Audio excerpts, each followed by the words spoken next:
So yun, doon sa may mga design na problema sa mga ganitong klase ng rechargeable electric fan. So ito yung brand niya, Litec model LT641.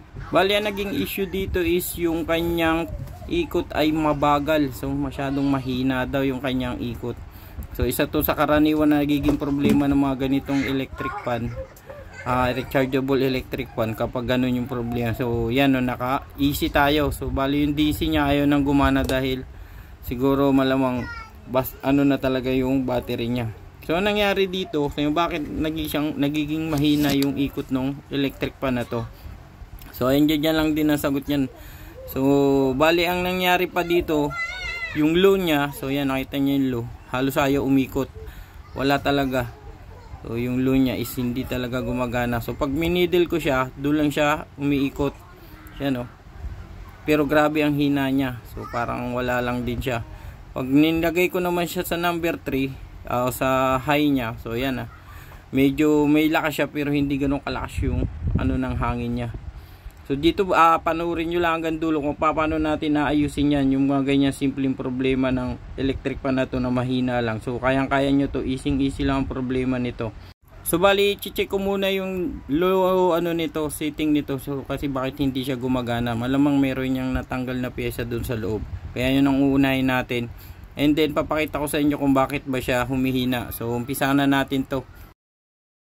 And kung bago ka pa lang pala sa channel natin, sana wag mong kakalimutan mag-like at mag-subscribe dito. So tuloy na natin. So ang gagawin ko unang-una dito is bubuksan natin tong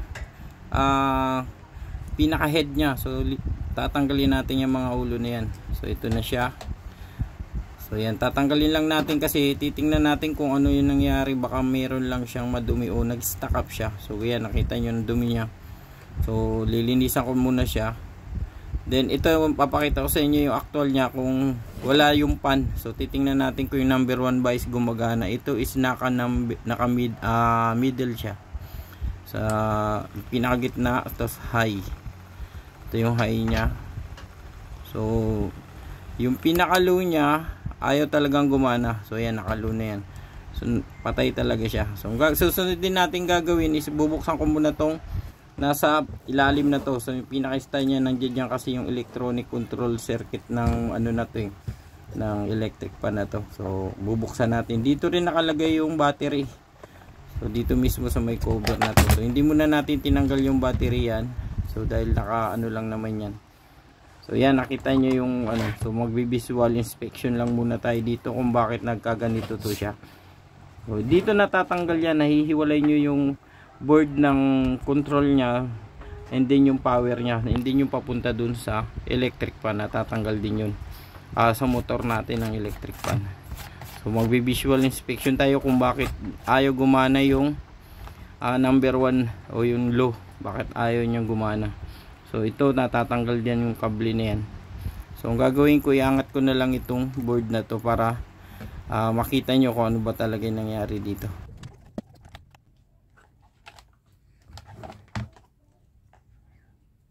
So ngayon, ito na siya, natanggal ko na siya. So kung meron ako nakapansin na masyadong maalikabok, lalo na yung nandito sa saksakan ng DC, yung papunta ng solar, kung meron tayong mga yan.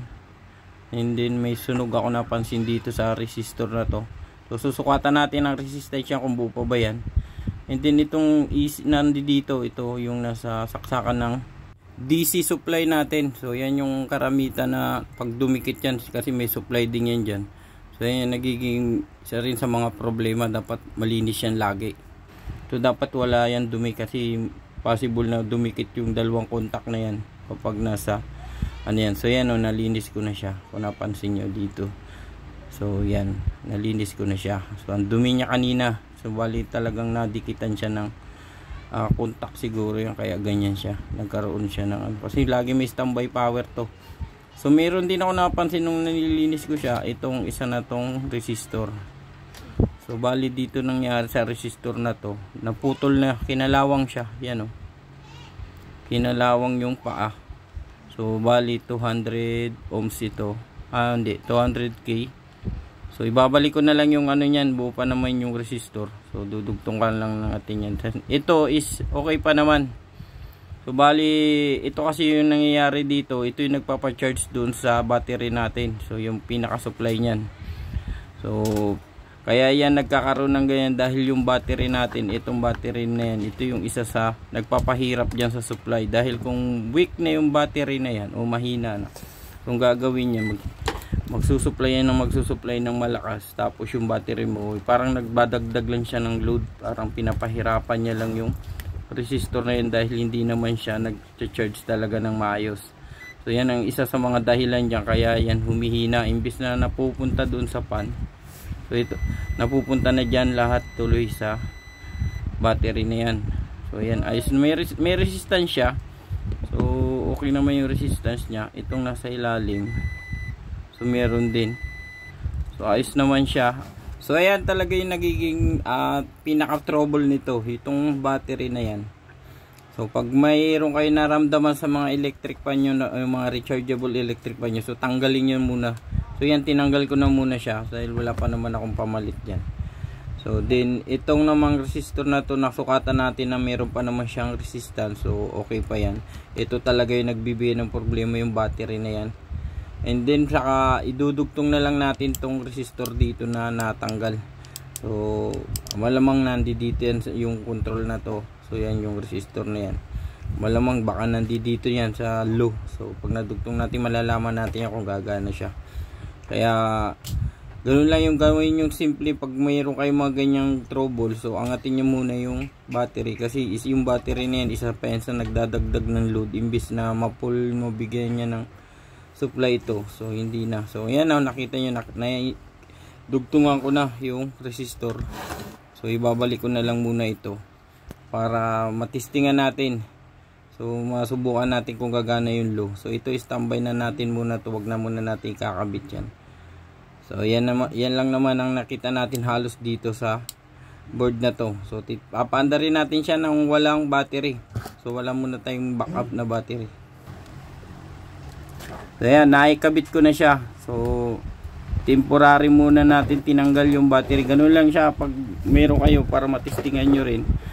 So tanggalin nyo muna yung battery. So charge ko na, ipa-plug in ko na to. So easy lang ang ginagamit natin na supply, yung pang supply lang sa mga utility. So hindi tayo gumagamit ng battery ngayon. So ito naka-low, naka-high tayo.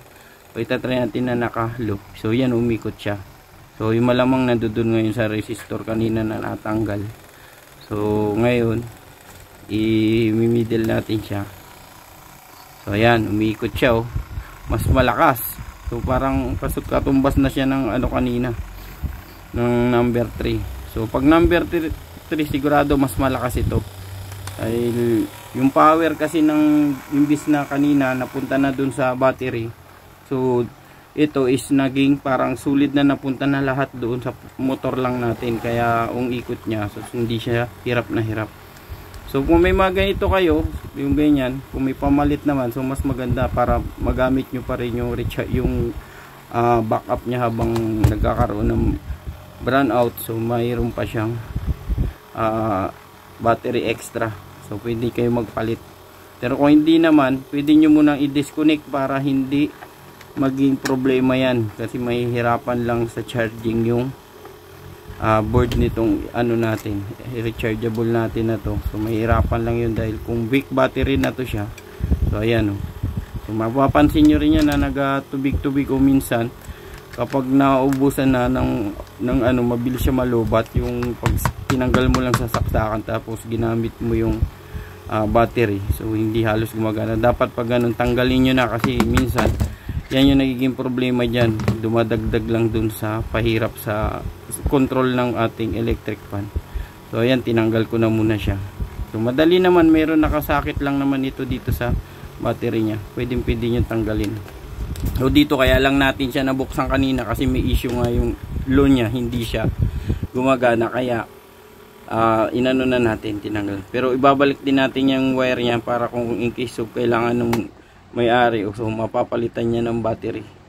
So ayan na siya. So ngayon kakabit natin yung pan para makita nyo ng mas maayos.